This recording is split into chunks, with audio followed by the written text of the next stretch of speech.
India के eastern Himalayas में, जहां सड़कें बादलों को चीरती हुई गुजरती हैं, जहां लेक्स आसमां का आईना बन जाते हैं, जहां पहाड़ों की खामोशी में मोनेस्ट्रीज की चैंट्स गूंजती हैं, जहां कहीं बर्फ से ढके पहाड़ हैं तो कहीं पहाड़ों के बीच छिपे झरने, और इन सबके बीच बस एक ऐसी जगह जहां हर मोड़ पे प्रकृति कुछ ऐसा दिखाती है जिसकी कभी हमने उम्मीद भी ना की हो।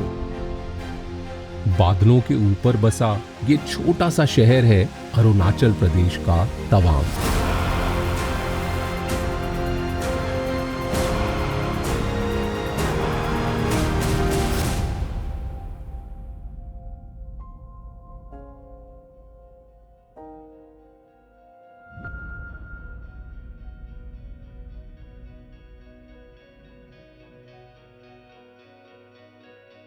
दस 10,000 फीट की ऊंचाई पर तवांग की हर चीज थोड़ी अलग सी महसूस होती है।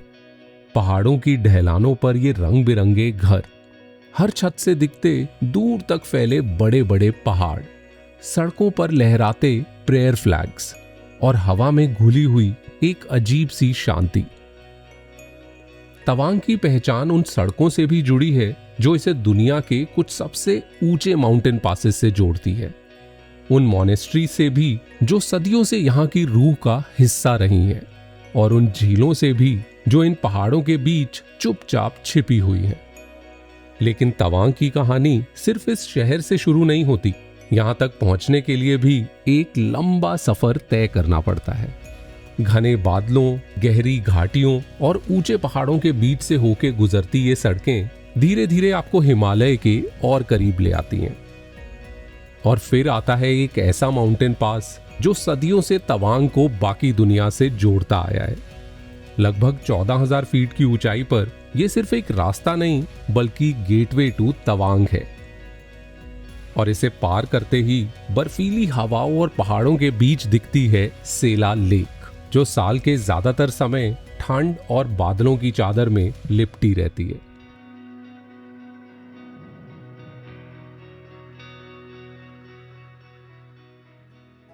तवांग में अगला दिन शुरू हुआ एक ऐसे सफर के साथ जो हमें इंडिया के एक एक्सट्रीम बॉर्डर के और करीब ले जाने वाला था।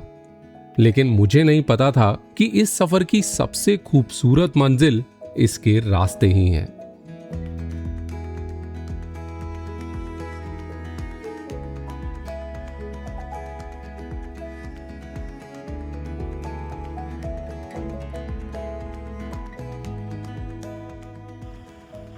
हम लोग कुछ आधा घंटा ऊपर आए होंगे तवांग से, और क्या दिखता है यार ऊपर से तवांग।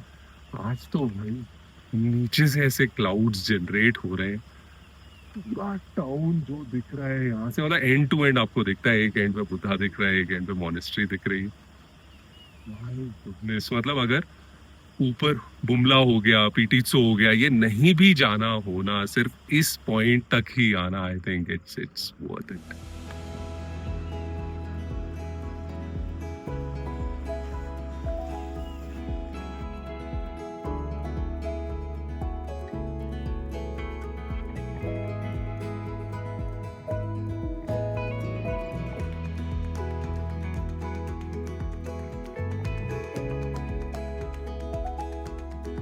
तवांग से फर्दर नॉर्थ की तरफ जाने वाली ये सड़क आपको धीरे धीरे एक अलग ही दुनिया में ले जाती है।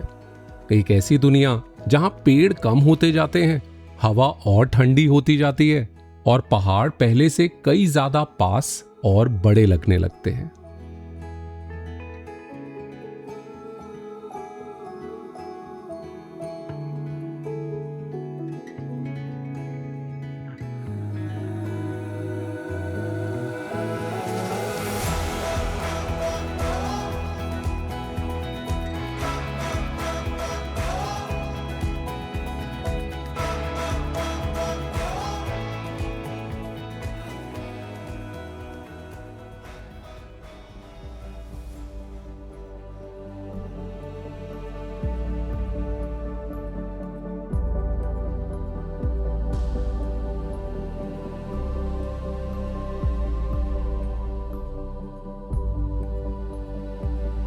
कैसे मौसम चेंज होता है ना पहाड़ों में।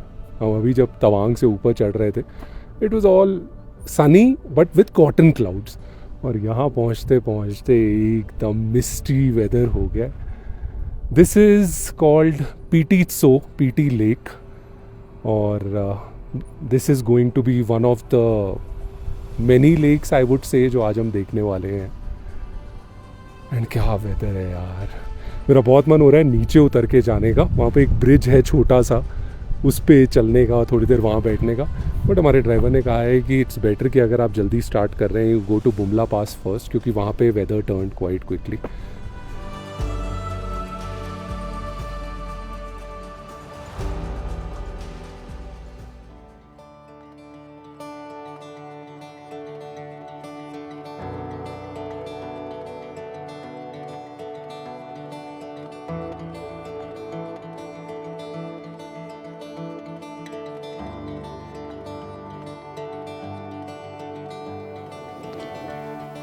ये सब जितने भी पास हाई ऑल्टीट्यूड पासेस रहते हैं ना, I think the beauty is वहाँ तक की ड्राइव.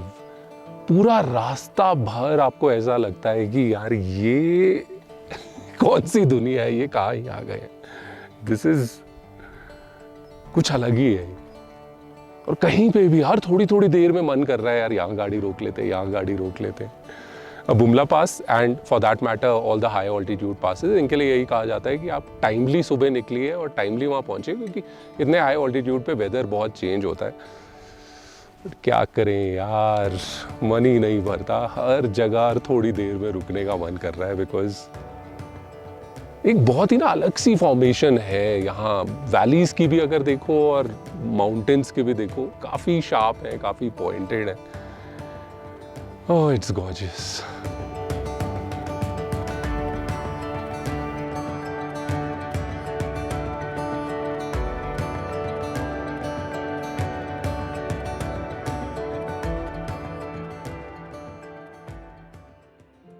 यहाँ सफर किसी एक पर्टिकुलर जगह तक पहुंचने का नाम नहीं है. हर थोड़े किलोमीटर्स पे कोई नई झील, कोई नया नज़ारा या कोई ऐसी वजह मिल जाती है जो आपको गाड़ी रोकने पे मजबूर कर ही देती है. क्या बोला था यार मैंने लेक्स के बारे में. यार जहाँ थोड़ा थोड़ा आगे जाओ, कहीं ना कहीं पहाड़ों के बीच में आपको दिखेगी एक कार्व आउट होके एक लेक बनी हुई है. छोटी छोटी पतली सी दूर से कहीं स्ट्रीम्स हैं, तो क्योंकि eight the end of the day glacial stream से ही यहाँ पे आके डिपॉजिट होके लेक बन रहा है. इसके तो एकदम सेंटर में एक, if I am not wrong, वो एक शिव टेम्पल है. But it's looking so beautiful.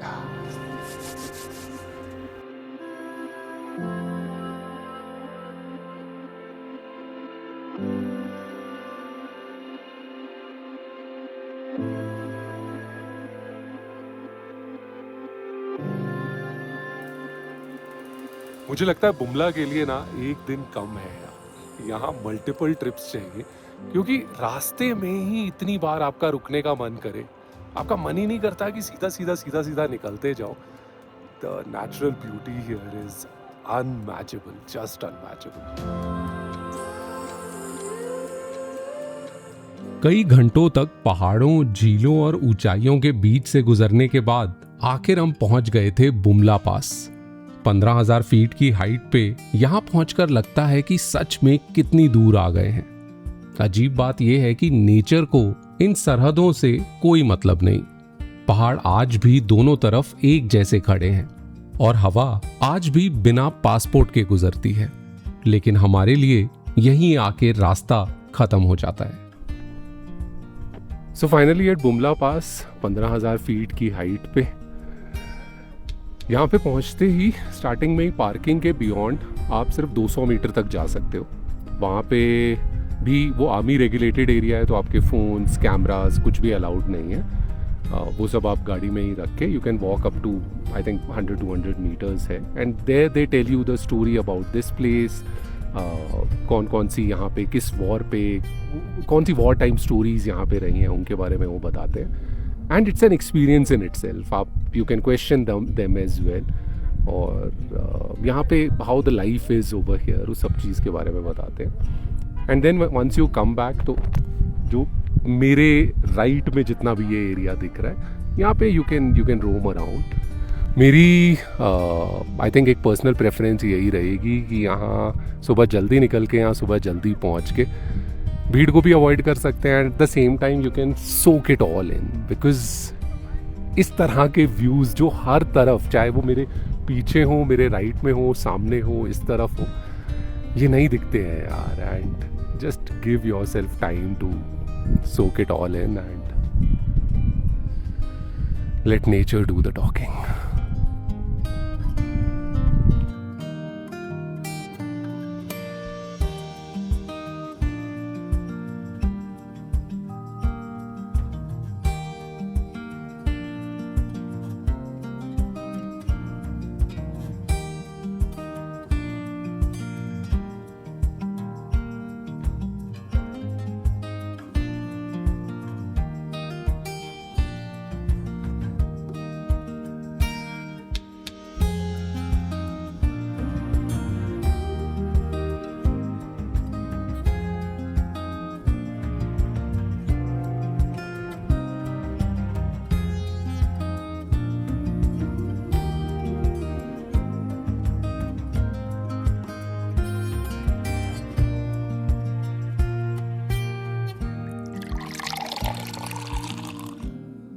आज के पूरे दिन में अनगिनत लेक्स देखने के बाद भी आई कैन वेरी सेफली से कि मेरा दिल नहीं भरा। अभी हम वापस जा रहे हैं, तो ये नो नेम्ड लेक्स हैं। मैंने अपने ड्राइवर से पूछा भी, इवन ही डिडंट नो, क्योंकि बाकी जितनी भी लेक्स आ रहे थे वो बता रहे थे उनके नाम या उनकी इम्पोर्टेंस। और एक बड़ी है, एक उसके पीछे छोटी सी एक है। आई थिंक दोनों कहीं ना कहीं feed into one another. No words man, what a spot. और इससे बढ़िया स्पॉट क्या हो सकता है कॉफ़ी बनाने के लिए। पर आज के दिन का यही कहूँगा कि if I have to describe it in one word, I would say it's so fulfilling, so fulfilling.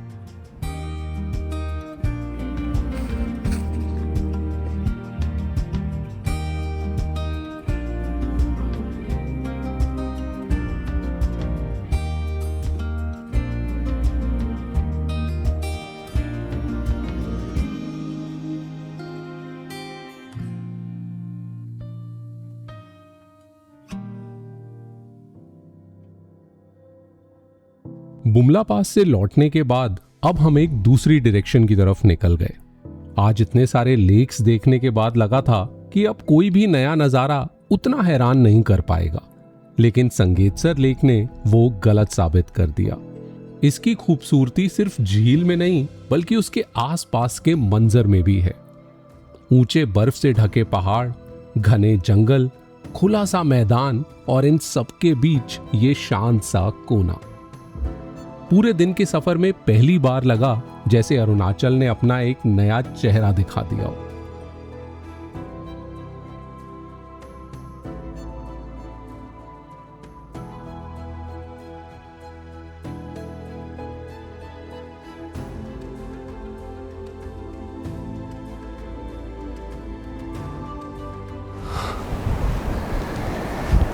क्या ही जगह है यार।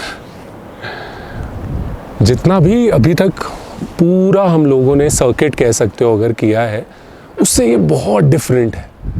वो वहाँ पे still even though there were high altitude trees, but ये एकदम एक ग्रासलैंड जैसा है। ऊपर से देखो तो पूरा एक पार्क दिखता है। Very different feel, much greener than what we have already seen. और देखो पानी में बीच में से पेड़ हैं, तो ये ऐसा नहीं है, इसके पीछे कहानी है। ऐसा नहीं है कि पानी के बीच से पेड़ उगे हैं। सो आई थिंक 1970s में this used to be a pasture land, a grazing land for yaks. तो काफ़ी सारे शेपर्ड्स यहाँ रहा करते थे। और उस टाइम पे ऊपर कहीं से कोई ग्लेशियर फटा और वो पूरा अवलांच के साथ लेते हुए यहाँ पे जो जितना भी तबाही तो हुई ऑफ कोर्स, तो लेकिन वो पानी यहाँ आके फाइनली रुका और ठहर गया।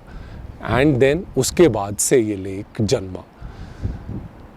बहुत लोग इसको माधुरी लेक के नाम से जानते हैं। I don't know Madhuri Dixit ने कौन सी मूवी में यहाँ पे कोई एक बहुत अच्छा डांस सीक्वेंस है आई सपोज, बट इसका एक्चुअल नेम है Sangetsar lake. And like every other lake we have seen today, it is gorgeous. I think आज के दिन का नाम होना चाहिए लेक डिस्कवरी, क्योंकि गोज विदाउट सेइंग।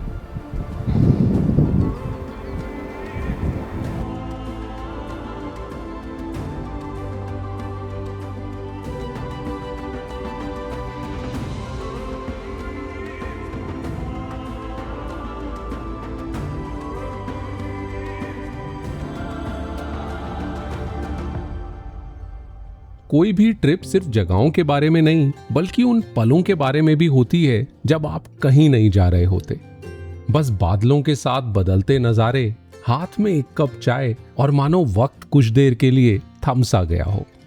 सफर कितना भी खूबसूरत क्यों ना हो, दिन के आखिर में एक ऐसी जगह चाहिए होती है जहां लौट के लगे कि आप घर आ गए हो। तवांग का ये होम स्टे मेरे लिए एक वैसी ही जगह थी।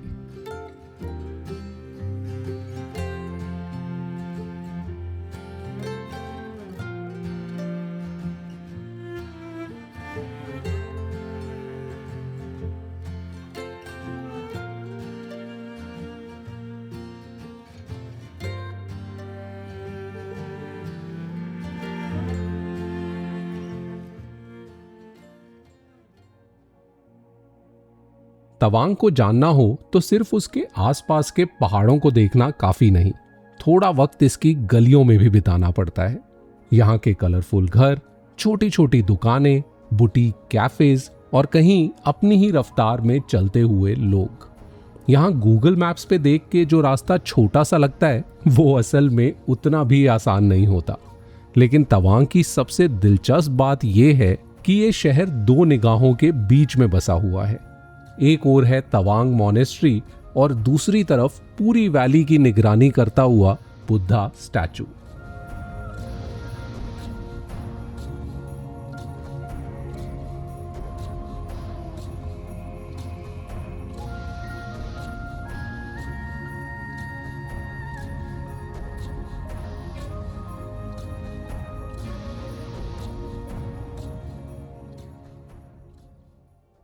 तवांग में आप चाहे किसी भी डायरेक्शन में चले जाओ, एक इमारत बार बार नजर आ ही जाती है।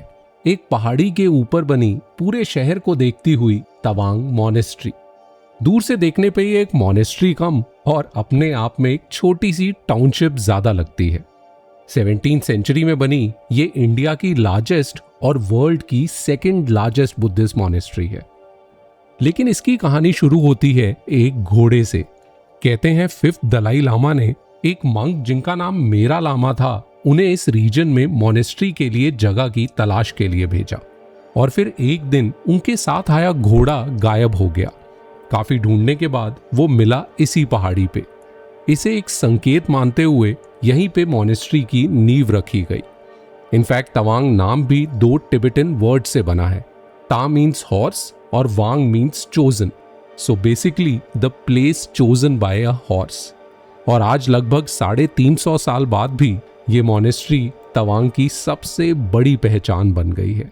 इतनी सारी मॉनेस्ट्रीज देखने के बाद भी one can so easily make out कि ये कितनी ज़्यादा डिफरेंट है। इनफैक्ट मॉनेस्ट्री जिस तरह की देखी है ये वैसी बिल्कुल भी नहीं लगती, क्योंकि पूरा एक जैसे एक फोर्ट्रेस टाउन हो ना। अगर जैसलमेर साइड जाओ तो जो पैलेस एरिया है पूरा, वहाँ पे जिस तरह से आप चलते रहो तो फोर्ट्रेस वॉल्स दिख रही हैं, अंदर ही अंदर रास्ते हैं, रेजिडेंशियल क्वार्टर्स हैं।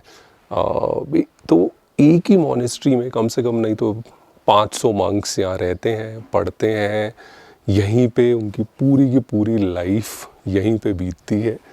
बट जो रास्तों में घूमना है ना, it's very different from all the monasteries, all the other monasteries I've been to, and quite fascinating. मतलब एक पूरी कॉलोनी जैसी लगती है। ऐसा लगता है कि आप किसी गेटेड कम्युनिटी, गेटेड सोसाइटी में आए हुए हो। एंड अंदर ही अंदर भूल भुलैया रास्ते बने हुए हैं। और अभी तो बहुत थोड़ी सी की है, and a lot more to go.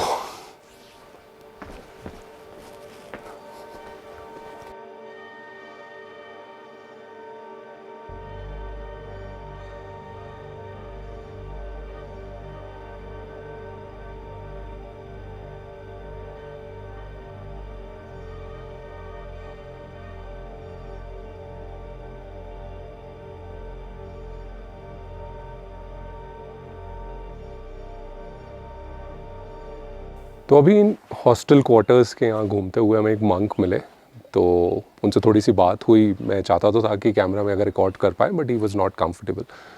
तो उन्होंने बताया कि हाँ, यहाँ 500+ मंक्स हैं, इंक्लूडिंग स्टूडेंट्स एंड टीचर्स, जो most of them are from Arunachal region itself. Tawang से हैं, दिरांग से हैं, बोमडिला से हैं, उन्होंने बोला कुछ भूटान से भी हैं।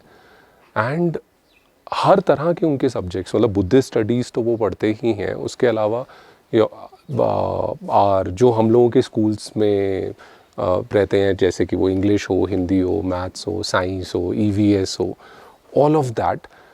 और जितने भी क्वार्टर्स हैं, इन्हीं में वो रहते हैं। हर एक बिल्डिंग में उन्होंने बोला कुछ 15 से 20 होते हैं, एंड विद 1 टीचर। तो मतलब इमेजिन, आप अपने हॉस्टल में हो, लेकिन हॉस्टल रूम में भी, अंदर से तो हम नहीं देख पाए, लेकिन हॉस्टल रूम में भी एक टीचर की निगरानी में आप हो हमेशा।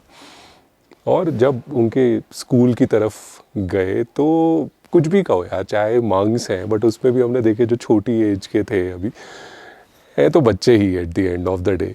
तो क्लास के अंदर बदमाशी भी चल रही है, कुछ एकदम पढ़ाकू वाले हैं जो एकदम, भले ही लास्ट बेंच पे, मैं वही हैरान हुआ कि यहाँ के जो लास्ट बेंचर्स थे वो पढ़ रहे थे और बाकी फ्रंट बेंचर्स सब गप्पे लड़ाने में लगे हुए थे। मैंने उनसे पूछा कि अभी क्या फ्री पीरियड है, एंड दे सेड कि नहीं, अभी हमारे टीचर लेट है, तो they are enjoying their time.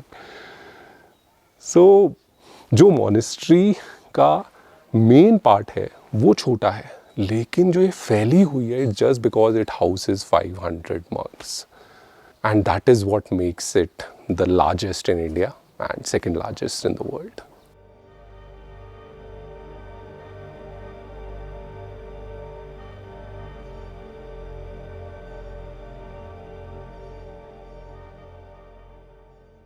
हर सफर के बाद कुछ तस्वीरें साथ रह जाती हैं, कुछ नज़ारे, कुछ जगहें और कुछ बातें।